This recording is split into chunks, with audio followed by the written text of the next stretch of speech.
All right, here we are. Oh, this is gonna be so much fun. Let's get into it. Pull right up here into the front row.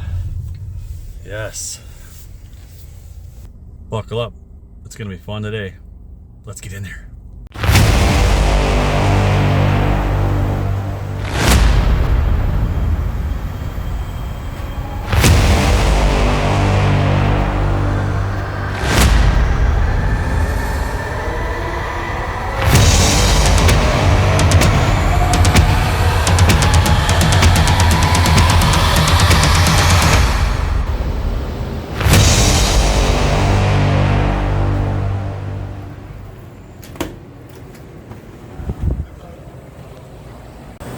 So we're here with Anthony Romero. He is an applications engineer at Mazak, and he's going to show us some really cool stuff on the controller. So here we have a new function on the control called manual nesting. We kind of use like a playground right here to just be able to drag and drop any parts that we want from a specific folder that we're looking at. This is kind of useful for when an operator is running a sheet. Maybe they lose a part or two and they need to recut those parts on a piece of scrap. You can go ahead and select those parts from your folder. So here's kind of my playground. I'm going to set my material and thickness up here, and I can go ahead and select this part and just drag and drop over here. So I have a couple different options down here. If I need to place this part on that sheet, I can go ahead and put that. If I need to do a window nest, so put multiple parts, I can go ahead and do that as well. If I needed to, I'm going to just go ahead and add a couple more parts here. If I needed to rotate anything, usually I use the keyboard and the mouse. I'll just hit control and then be able to rotate this part wherever I need to. I'll go ahead and place that there.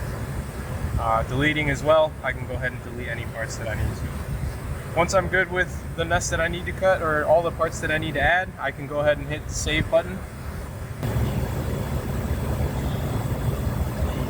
And this will go ahead and generate the program that I need. So I'll go ahead and close here, go over to my text edit, and this is the program that's ready to run on whatever piece of scrap that I have on there. So manual nesting is available for every customer that has a new Neo or EZ Mazak machine, and you can do this right here on the control. All right, so one of the main reasons that we would do that is if there was a broken part or a missed part or something like that. Yep. Then it prevents the operator from having to go to the office. They can just do the programming out here, and then they can get the correct part count. Yep. Is there another way that we can do this, Anthony? Yeah, so if you have any additional features like camera nesting or something within the software that can do a little bit more of auto nesting, we can go ahead and do that on the control as well. Can you show us that today as well? Yep.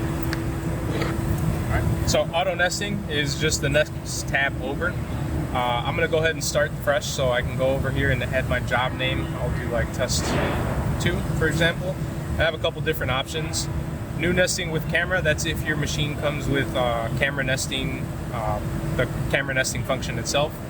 New nesting is if your machine doesn't have any cameras and you can still utilize this auto nesting portion. So I'm going to go ahead and use the camera. This goes ahead and brings up a visual of the previous picture that I took. If I needed to add a new picture, I can go ahead and hit camera here. And that'll bring up this brand new picture here.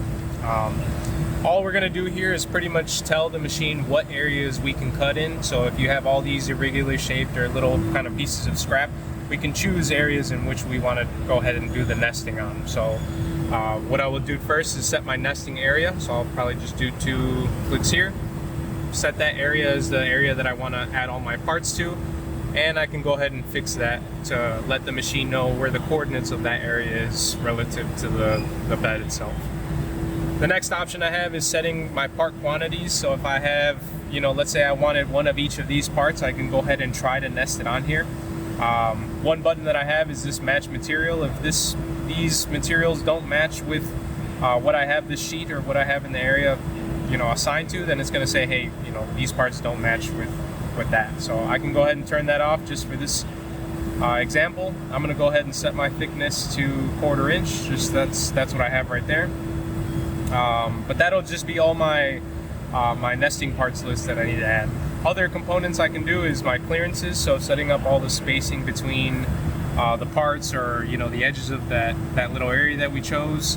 And then we also have control over which nesting direction you want to cut. So, all right, once all this is done, I can go ahead and hit nesting execute.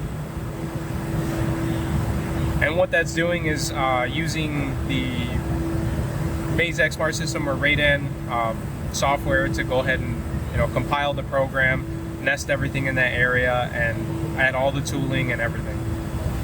As you can see here, if I zoom in, those are the parts that were currently added on based on the quantities in the area that I nested. Once that's good, I can go ahead and put that in the foreground, and that puts it so that I can go ahead and just run this program as is. I don't need to do anything additional from there. If I wanted to add anything extra to this area, I can go ahead and modify, and that brings that entire drawing into the manual nesting portion so that I can add or delete any parts additionally from here. So completely up to you.